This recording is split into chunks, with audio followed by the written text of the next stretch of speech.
السلام عليكم، كل سنة وانتم طيبين. رمضان كريم يا رب علينا وعليكم، وينعاد علينا وعليكم الأيام بخير. أحلى شهر في السنة، بسم الله ما شاء الله.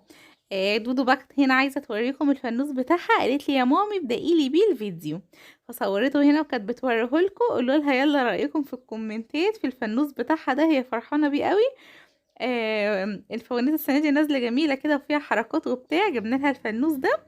حبيت كده اللي انا اوريه لكم، ويلا بقى نشوف الروتين بتاعنا واليوم بتاعنا ماشي ازاي.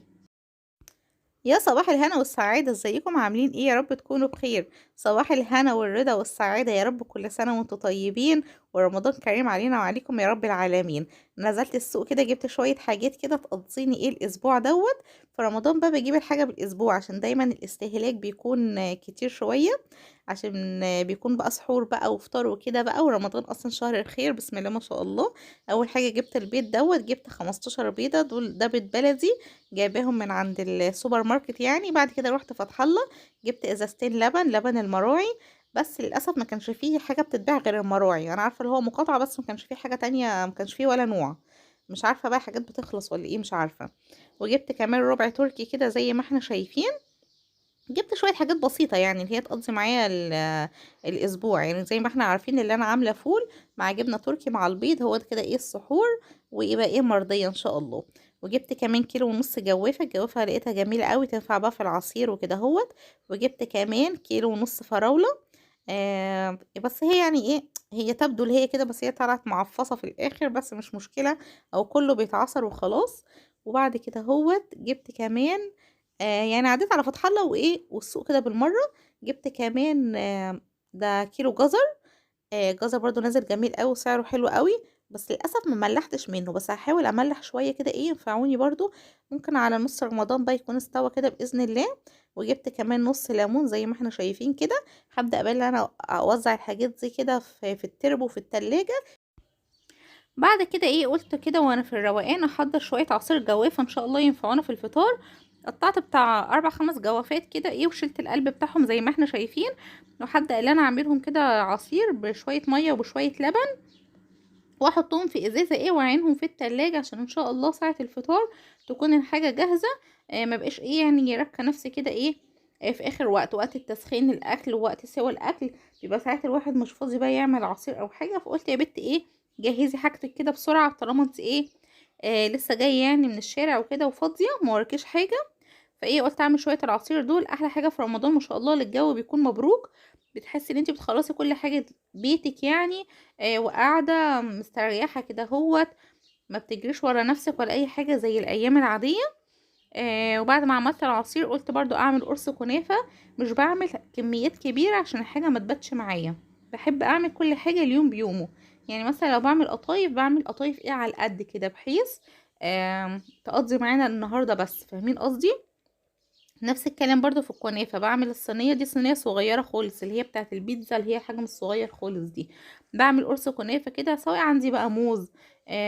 لو مش متوفر معايا موز بعمل بالجوز الهند وبالزبيب كده يعني. بقطعها كده زي ما انتوا شايفين بشوية زبدة، وبحط شوية زبدة في النص واقطع الموز وارجع احط فوقيها تاني كنافة، هنشوف دلوقتي مع بعض. وبعد كده بحطها على النار من فوق، مش في الفرن ولا حاجة، اكيد مش هشغل يعني الفرن مخصوص علشان يعني صينية صغيرة زي دي. بحطها على النار من فوق وبغطيها، وبوطيها خالص شعرة، مفيش مثلا 5 دقايق، واقلبها تاني على وشها وبرضو اغطيها. وبتكون لونها ذهبي وجميل قوي، دلوقتي هنشوفها مع بعض. وكمان جربت اعمل القطايف، نزلتها لكم في فيديو شورت كده اهو، بس على القناة التانية هسيب لكم اللينك بتاعها في اول كومنت يعني.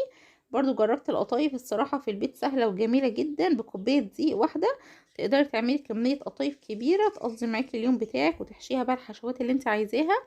مفيش احسن الصراحة من حاجة البيت. فبقيت بعمل القطايف في البيت ايه، واجيب الكنافة مثلا لو نص كيلو باخد منه جزء كده زي ما احنا شايفين، والباقي بسيبه في التلاجة او بسيبه في الفريزر ايه، لو هعمل اليوم اللي وراه قطايف يعني بحاول اعمل يوم قطايف يوم كنافة، بحيث ايه يكون يعني تشكيل كده، فاهمين قصدي.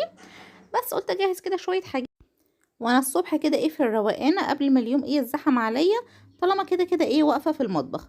دلوقتي هي شكل الكنافه بتاعتي، هروح بقى احطها على النار زي ما قلت لكم تستوى، وهوريها لكم ان شاء الله بعد ما تستوى. وكده كده عامله شربات يعني كمية كبيرة، وبرضو ايه سايباه في التلاجة كده يقضي معايا ايه فترة يعني.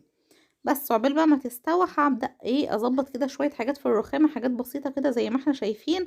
عندي شوية البرطمانات والازايز، دول مش بستغنى عنهم خالص، لازم احطهم قدامي في الرخامة استخدمهم. مش كل شويه بقى افتح الدولاب الخزين اطلع منه مثلا شويه ملح شويه فلفل ولا الزيت ولا الكلام دوت، لا. بحب ايه الحاجات كده تبقى قدام مني. دي اللي استخداماتي فيها يوميا يعني دي اكتر حاجه بستخدمها. لكن لو شويه توابل مش عارف ايه بضطر اطلع بقى، لكن دي معظم الاكل بعمله كمان ملح وفلفل اسمر بس عشان طعمه ايه يبان. والازايز دي هبدا برضه ازود فيها الزيت وازود فيها الخل زي ما احنا شايفين. كل الحاجات دي برضه الطقم ده كله كنت انا اللي عاملاه من ازايز الكاتشب كده زي ما احنا شايفين. وكنت عاملاها بقلوب كده بالمانيكير. تقدري تعملي اي حاجه في بيتك بصي وتنظمي رخامتك باقل الامكانيات بحاجات ببلاش يعني.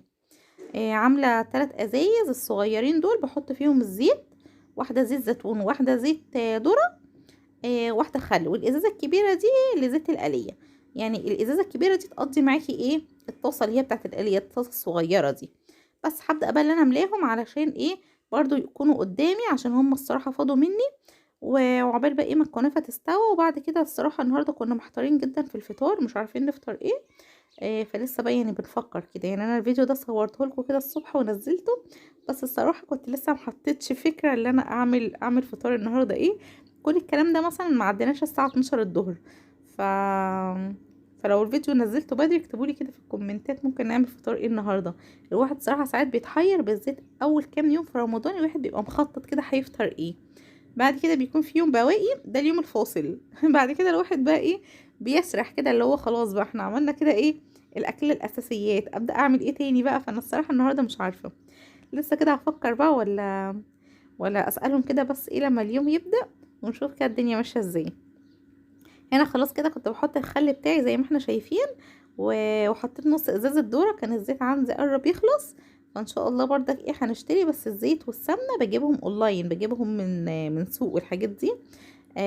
او نون بتكون ساعات عليها عروض اكتر يعني من فتح الله. فبستنى اشتري السمنه والزيت، بجيب زيت 5 لتر وعلبه السمنه ومن اونلاين يعني، بحيث يكون في عروض، فاهمين قصدي. بس كده خلصت خلاص ايه جزء الرخامه. دلوقتي تكون الكنافه استوت، هروح برضو ايه اشوفها واحط عليها كده شويه شربات. دلوقتي هوريها لكم. بسم الله ما شاء الله هي جميله وما بتاخدش وقت في السوا. وكمان لما تعملي حاجه طازه اول باول غير لما تعملي بصينيه كبيره وتفضلي ركنها في التلاجة. انا مش بحب خالص اركن حاجه في التلاجة، ولا بحس حاجه بتلقط كده وطعمها بيتغير. فما فيهاش حاجه ايه لما نعمل ايه اليوم بيومه. وده شربات كده زي ما قلت لكم كنت عاملاه برضو اول رمضان وعيناه كده في برطمان. هو قرب يخلص بس ان شاء الله هبقى اعمل تاني، بحيث مش كل يوم برضو قاعده اعمل شربات. بس كده ده كده جزء من اليوم بتاعي وجزء من الروتين بتاعي. اتمنى ان انا اكون ضيفه كده خفيفه عليكم وسليتكم، واشوفكم ان شاء الله في فيديو جديد على خير. مع الف سلامه، باي باي.